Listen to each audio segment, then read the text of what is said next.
Bienvenidos, estimados participantes, a lo que es el tercero y último encuentro sincrónico de la Unidad Curricular o Cátedra Derechos Procesal Civil 2, correspondiente a la carrera de Derecho Universidad de Falcón en convenio con el Instituto de Estudios de Investigación y Posgrado IEPSI.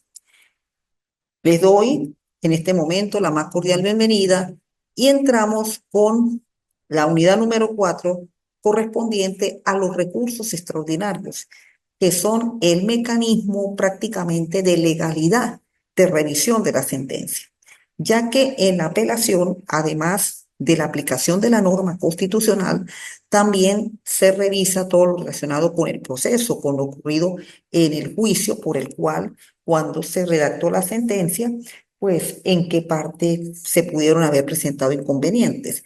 Acá, en los recursos extraordinarios, tanto de apelación, de casación como de invalidación, más que todo, el,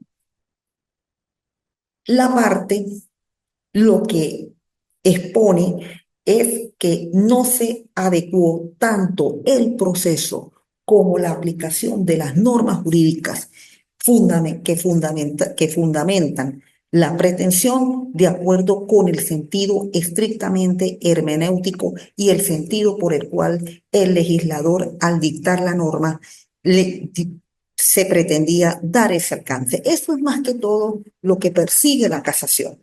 Y la invalidación, pues es un recurso donde de casos muy excepcionales, producto de conocimientos que se tuvieron a última hora y aportación de documentos, de pruebas que pueden ayudar sencillamente a que esa situación pues pueda ser resuelta y de esa manera pues bueno establecer la justicia como fin del proceso. Acá tenemos en este pequeño extracto que ven ustedes en la lámina lo relacionado a qué es lo que en sí persigue la casación, porque si observamos la normativa de la casación a partir del 312 y siguientes del Código de Procedimiento Civil, en realidad entramos es con los requisitos de admisibilidad, este, sobre qué supuesto se basa la denuncia de la casación, la formalización y ahora los nuevos criterios, porque prácticamente la casación ya no cambia su modalidad en cuanto al alcance de la sentencia. Y ese alcance de la sentencia prácticamente la convierte en una sentencia definitiva, puesto que no se ordena como era anteriormente, en la cual cuando había el reenvío, el juez de instancia tenía que de nuevo dictar la sentencia siguiendo los lineamientos de la casación. Aquí no, aquí ya con los nuevos parámetros que hay en sentencias que han sido muy reiteradas por parte de la Sala de Casación, en este caso la Sala de Casación Civil del Tribunal Supremo de Justicia, prácticamente la sentencia de casación se ha convertido en una sentencia definitiva y lo que venga en la casación es lo que se va a ejecutar. Entonces, eso es un vuelco que ha tenido la casación, por eso la importancia que tiene cuando se presenta la formalización y la contestación a la formalización del recurso. Tenemos que el recurso de casación civil como un remedio supremo y extraordinario contra las sentencias ejecutoriadas de los tribunales superiores, dictadas contra la ley o doctrina admitida por la jurisprudencia, faltando a los trámites esenciales del juicio.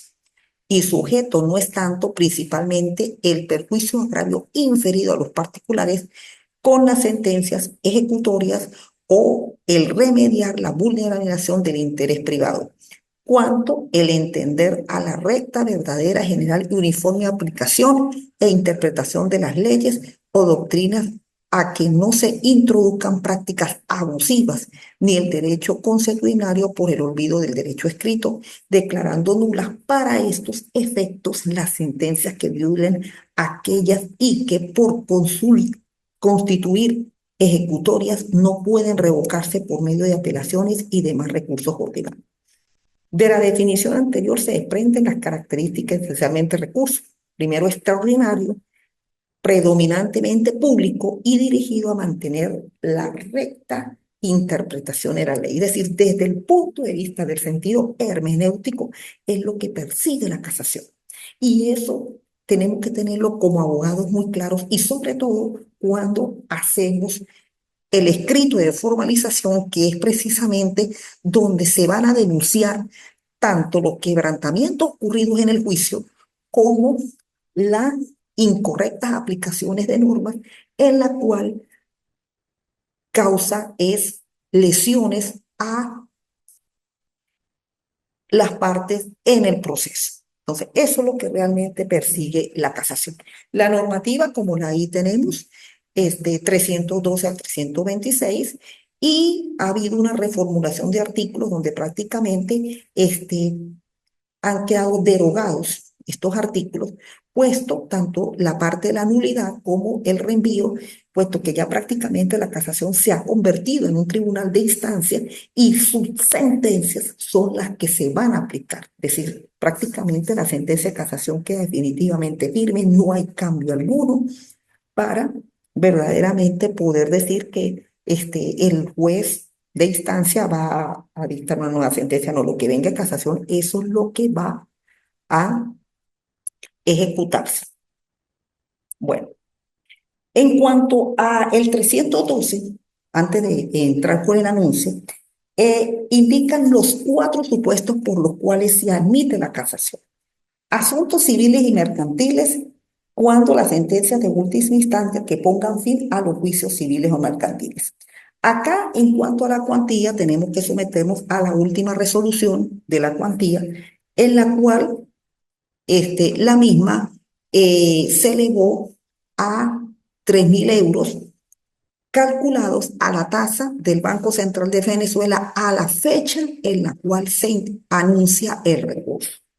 Si esa tasa pasa al hacer la multiplicación, hoy 26 de marzo, amanece el euro a casi 74 bolívares. Bueno, esos 74 bolívares lo multiplicamos por 3.000. Si pasa esa cantidad, multiplicamos por 3.000. Ahí nos indica el monto en bolívares. Si la cuantía de la demanda pasa esa cantidad, el recurso de casación al anunciarse se admite.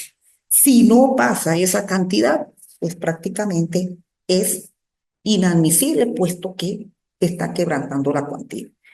Si vamos a la multiplicación, estaríamos más o menos hablando de una cantidad casi por encima de los 250.000 bolívares. Sería la cuantía eh, para la fecha de hoy en la cual se admite el recurso de casación. Asuntos de jurisdicción especial sobre el estado y capacidad de las personas. Contra la sentencia de última instancia que ponga fin a juicios especiales, cuyo interés principal es ceda. Bueno, precisamente, ya le expliqué cómo que tiene que hacerse la multiplicación y contra las últimas instancias que se indique en los procedimientos especiales contenciosos sobre el estado y capacidad de las personas. Autos en etapa de ejecución, laudos arbitrales, concentración de recursos, exclusión de las jurisdicciones de equidad y también tiene con respecto a a, a las sentencias interlocutorias, concentración de recursos, al proponerse el recurso de casación contra el sentencia que ponga fin al juicio, quedan comprendidas de él las interlocutorias que hubieran producido gravamen no reparado en ella, siempre contra dichas decisiones se hubieran agotado oportunamente todos los recursos ordinarios. Es decir, generalmente, cuando se va a admitir el recurso de casación, son contra sentencias definitivas, es decir, sentencias dictadas ya, primera instancia, se apela, dictan segunda instancia. Pero sucede que a lo largo del juicio se producen sentencias interlocutorias que pueden causar graves irreparables, por lo menos el caso, la de las cuestiones previas de los ordinales 9, 10 y 11. Esas cuestiones previas, por lo general, cuando son declaradas por lugar, el juicio queda terminado. Y precisamente el principio de la tutela efectiva es obtener la oportuna respuesta, y la oportuna respuesta es con la sentencia. Entonces, al causar un gravamen irreparable por el cual la parte demandante queda sencillamente sin el ejercicio, sin la acción de seguir ejerciendo la tutela, sobre ese tipo de sentencias es donde cabe el recurso de casación, no contra todas las sentencias interlocutoriales. Por lo menos las sentencias interlocutoriales de un solo efecto, ahí no cabe casación. Pero todo aquello donde se le cercene el derecho a la tutela, sobre todo de quien interpuso la pretensión, que es la parte demandante, ahí hay recurso de casación y se sustancia como se está explicando en esta clase. Bien, una vez que conocemos el 312, nos vamos precisamente al anuncio, que es lo primero que ocurre cuando se interpone el recurso. Se dicta la sentencia de segunda instancia y si esa sentencia se dictó y se publicó dentro de los 60 días que establece la ley, finalizado el día 60, hay 10 días para hacer el anuncio. El anuncio se interpone en el tribunal que dictó la sentencia de segunda instancia. Si la sentencia se publica después de los 60 días, hay que notificar a las partes. Y una vez notificadas las partes, ahí comienza los 10 días para hacer el anuncio. Se hace el anuncio, al día siguiente el Tribunal Superior tiene que pronunciarse sobre la admisión o no del recurso. Si se admite, corresponde a los supuestos del 312 y precisamente ahí empieza al día siguiente a contarse el lapso para la interposición de la formalización, que son 40 días, o si son días calendario consecutivo, más el término de la distancia de acuerdo al lugar donde se encuentra el Tribunal Superior. En el caso nuestro del Estado Táchira, se contabilizan 8 días, porque somos un Estado que estamos bastante distantes del Tribunal Supremo de Justicia. 8 días, 40 más 8 para interponer el recurso y formalización, que por lo general lo hace el que anunció el recurso de casación. Una vez que se formaliza el recurso y se admite, presenta luego 20 días para que la otra parte se oponga o conteste a la formalización. 10 días. Esos 10 días para el anuncio son días de despacho, como establece. Hay un caso excepcional en caso de haber imposibilidad de hacerlo ante un tribunal registrador notario de la circunscripción que esté de inmediato al tribunal. Eso de admitirlo o negarlo a los fines del pronunciamiento en la cual se le da. Bueno, ahí ya tenemos el 312, vamos con el 313, por el cual se tenga que admitir el recurso de casación.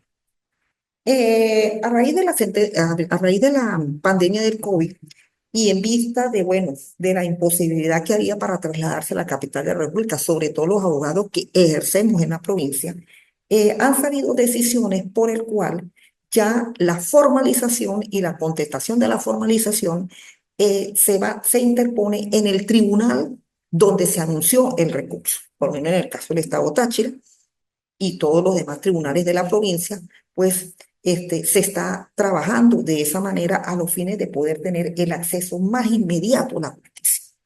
Solamente esta excepción sí no se aplica en los tribunales que corresponde al área metropolitana. Ahí sí, directamente, pues se tiene que ir a la sala de casación civil a los fines de interponer el recurso de formalización. Ahora, ¿cómo se lleva a cabo este escrito de formalización y sobre qué supuesto se hace? Por eso el carácter de extraordinario, porque no se hace sobre todo, solo sobre unas características muy específicas en las cuales se hace este escrito. Entonces, precisamente, eso es lo que explica el 313, para que el recurso sea declarado con lugar. Por eso, cuando se hace la formalización tiene que estar basada, se denuncia uno de los dos supuestos donde se produjo verdaderamente la lesión, bien sea al debido proceso o a la mala aplicación de la ley. En cuanto al numeral 1, como lo explica el 313, Se declarará con lugar el recurso de casación cuando en el proceso se hayan quebrantado o omitido formas sustanciales de los actos que menoscaben el derecho a la defensa, o cuando en la sentencia no se hubiera cumplido los requisitos del 243, o cuando adoleciere del oficio enumerado en el 244, siempre que contra dicho quebrantamiento o omisiones se hayan agotado todos los recursos o que la omisión al quebrantamiento lesione el orden. Es decir, este primer numeral del 313 es relativo al proceso, es relativo a la sentencia por el cual en realidad el proceso hubo verdaderamente falta de motivación, se lesiona el derecho a la defensa, no fueron evacuadas las pruebas como tenía que evacuarse, una de las partes no se le analizó desde el punto de vista de sus alegatos el derecho exigido y las pruebas presentadas. Es decir, cuando se presentan este tipo de situaciones, ahí es donde precisamente se denuncia lo que se llama el defecto de forma en el escrito de formalización. Vamos al segundo supuesto, que es el defecto de fondo. Aquí sí tiene que ver es con la correcta aplicación de la ley. Cuando se haya incurrido en un error de interpretación acerca del contenido y alcance de una disposición expresa de la ley o aplicando falsamente una norma jurídica, cuando se aplique una norma que no esté vigente o se le niegue la aplicación y vigencia a una que lo esté o cuando haya violado las máximas de experiencia, ya que sencillamente es el contenido hermenéutico de la norma. Y eso es muy importante, sobre todo a los efectos de la garantía que hay en la este, tutela efectiva. Bueno, en la formalización, los 40 días más el término de distancia, se han admitido 20 días para la contestación de la formalización y la réplica y contrarréplica fueron eliminadas. Eso sí ahora no se hace en los escritos del procedimiento de recurso de casación debido a que prácticamente pues en la formalización como en la contestación a la formalización hay que escribir todo. Ahí no puede obviarse absolutamente nada cuando se lleva a cabo este mecanismo. Bueno, ahora los requisitos del escrito de formalización, esto es muy importante, sobre todo cuando se anuncia el recurso, la parte que anuncia el recurso y la parte que en realidad, este, está reclamando tanto el debido proceso como la correcta aplicación de la ley. Primero, la decisión contra las cuales se recurre. Generalmente esto es la decisión del tribunal de segunda instancia, porque en segunda instancia, primero, para la casación tienen que agotarse los recursos ordinarios completos. Ahí no puede faltar uno. Por lo general, la decisión de segunda instancia. Los quebrantamientos o omisiones a que se refiere el ordinal 1 del artículo 307, es decir, los defectos de forma. Por eso, la primera denuncia son denuncias de forma. La denuncia que haberse incurrido en alguno o alguno de los casos contemplados en el Ordinal 2 del 313, con expresión y las razones que demuestren la existencia de la infracción, falta de aplicación o aplicación errónea. Eso sí, las normas por las cuales se están denunciando, porque son falsas, porque hay una aplicación errónea, porque ocurrió la infracción, todo eso hay que explicarlo. Y la especificación de la norma jurídica que el tribunal de última instancia debió aplicar y no aplicó para resolver la controversia con expresión de las razones que demuestren la aplicabilidad de dicha norma. Entonces, este, precisamente, hay casos donde una norma que debió haberse aplicado no se aplicó y eso es lo que hay que denunciar para que cuando se dicte la nueva sentencia, sí el proceso se haga de acuerdo a lo que estaba establecido en la norma que debió haberse aplicado. Bien, la decisión generalmente, una vez que se formaliza y se contesta eh, el escrito de casación, perdón, el escrito de formalización, que precisamente que es donde se fundamenta la casación, el tribunal, la sala, el juzgado de sustanciación de la sala de casación civil, tiene 60 días para decidir el recurso propuesto y dictar su fallo.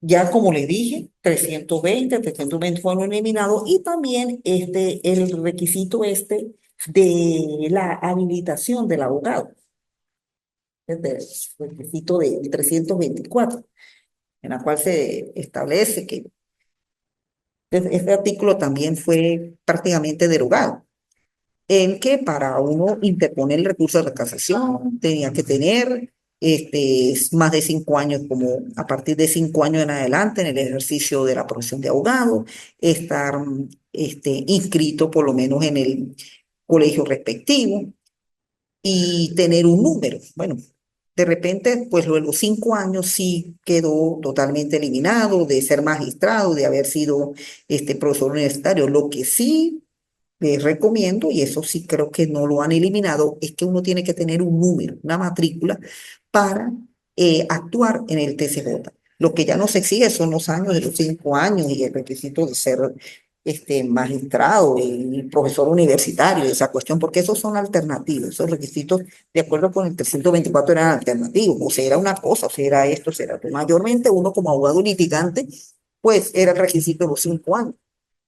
Ya de ahí en adelante, pues tener su número, ese número, pues uno se lo da a la misma sala y uno presenta una constancia emitida por el gremio respectivo, el colegio de abogados, en donde uno está escrito, y ahí pues se le presenta para darle una matrícula y ahí pues trabajar cuando haya que interponer recurso de casación ante el tribunal. Bien, y finalizamos ya con lo que es el recurso de invalidación. Como ley, este es un recurso también de carácter extraordinario, donde precisamente se enfoca sobre aspectos que debido a cierto lapso de caducidad fueron conocidos y durante el proceso no se sabía de ellos. Y esos casos, al ser conocidos, dentro de ese lapso de caducidad, pues pueden ayudar a terminar de resolver el conflicto. Este recurso, al igual que el recurso de casación, por tener carácter extraordinario, persigue subsanar actuaciones tanto de procedimiento como de anormalidad y fraude en documentos probatorios que lesionen el derecho a la defensa y el correcto desempeño de la tutela judicial efectiva como mecanismo constitucional y legal que debe existir en el proceso para la obtención del fin primordial como lo es la justicia. La normativa del 327 al 337. Me voy a permitir solamente, bueno, el fundamento, cuándo debe ser interpuesto este recurso, porque este recurso no se interpone para cualquier cosa, sino hay unas causales taxativas que indica el Código de Procedimiento Civil y ante quién se interpone. Siempre que concurra alguna de las causas que se enumeran en el artículo siguiente, el recurso extraordinario de invalidación procede contra las sentencias ejecutorias o de cualquier otro acto que tenga fuerza como tal. O sea, ya la sentencia está firme, pero apareció un documento dentro de las causales que puede ayudar, como se dice, a que la tutela quede mejor desempeñada. Causales de la invalidación. Son causales de invalidación. Son causas de invalidación. La falta de citación o error o fraude cometido en la citación para la contestación. La citación para la contestación de la demanda de menor entredicho o inhabilitado. Es decir, que no se haya hecho como tiene que hacerse. La falsedad de instrumento en virtud del cual se haya pronunciado la sentencia declarada dicha falsedad en juicio penal. La retención en poder de la parte contraria de instrumento decisivo en favor de la acción o excepción del recurrente o acto de la parte contraria que haya impedido la presentación oportuna de tal instrumento decisivo. La colisión de la sentencia con otra pasada en autoridad de cosa juzgada siempre que por no haberse tenido conocimiento de la primera, no se hubiera alegado en juicio la cosa juzgada. Y la decisión de la causa en última instancia por el juez que no haya tenido nombramiento de tal o por juez que haya sabido estar depuesto o suspendido por decreto de ley. Aquí ya sería una causal que sería netamente falta de jurisdicción. Es decir, ese juez no tenía jurisdicción para dictar esa sentencia, por lo tanto, es recurrible el recurso de casación. El tribunal que hubiera dictado la sentencia ejecutoriada cuya invalidación se pida o ante el tribunal que hubiera homologado el acto o que tenga fuerza de tal. Y las causales las tenemos, el procedimiento, por lo generalmente para este recurso es un procedimiento ordinario. Y el término de caducidad, bueno, a partir del 334, 335, se dice 335. En los casos 1, 2 y 6 del artículo 300, cuando le leí las causales por las cual procede la invalidación, es que él también tiene un lazo de caducidad para interponerlo. No es un recurso que se puede interponer en cualquier momento, ¿no? Tiene su lapso y de acuerdo a las causales en la cual, pues, se va a fundamentar el mismo. El 334 establece cómo son los términos de caducidad. El recurso no podrá intentarse después de transcurridos 3 meses de que haya declarado la falsedad del instrumento o se haya tenido pruebas de la retención o de la sentencia que cause cosa juzgada. Entonces, con respecto a la falsedad de documento y a la cosa juzgada, tenemos 3 meses.